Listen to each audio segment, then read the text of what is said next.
Hey guys, here I am again, Barry with Barry's 8-Track and Classic Car Radio Repair. And the unit I'm demonstrating this time is from my friends at Allenberg Motors in Garner, Indiana. Didn't specify what car it came out of. The model number is 63 AM-FT1, AFMT1, so it's probably from a 76 Olds or a 76 Cadillac, maybe not. I'm just kind of going by a scant knowledge of model numbers here.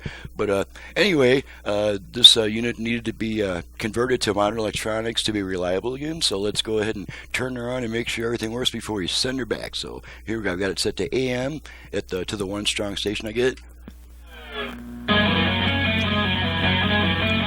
And while we've got it on talk radio, I'm going to demonstrate the virtual balance and fader functions. Okay, virtual front rear fader. We're gonna need the meters for this.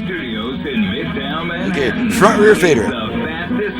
Fader adjust. Okay, so now the tone control is adjusting our front rear speaker balance in place of the original fader. All the way front, all the way rear, front, rear. Okay, I'm gonna center them. Fader set. Okay, left, right balance. Balance adjust. Okay, so all the way left, all the way right, left, right. Coming for a launch and witnessing a launch in person. Balance set. Okay, we don't need these anymore. Let's go over to FM, and I have all 5 presets set to stations in my area for a quick test.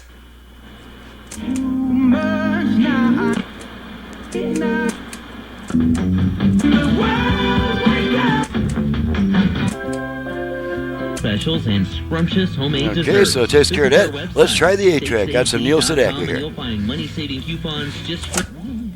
Get out and circulate. Oh, yes, she found the bottle of love. And I howled like a big bamboo. So I wished for you as there are plenty of... You're between songs there.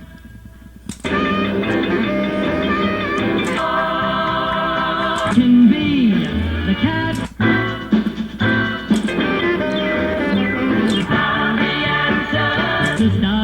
Alrighty, hit the eject button. Tape comes back, and the radio comes on real loud. The tape output's not quite as much as the radio, so she's all ready to go, and I'm ready to get on to the next video. I'm Barry with Barry's 8-Track and Classic Car Radio Repair. To reach me for service, please visit the website that's in the description below, and please download and print the work order and get your prices and options off of that as much as possible before calling me with a bunch of questions, because that's what the work order is for. Work order is designed to answer all your questions as you're filling it out, and then that way, if you need to ask me like a last-minute question or something the work order doesn't cover, then the phone call is more like 5 minutes instead of 15-20 minutes, which really cuts into my actual work hours. So thanks so much for watching and listening, and thank you to my friends at Allenberg Motors for your business all the way from Indiana, and we'll see you guys next time.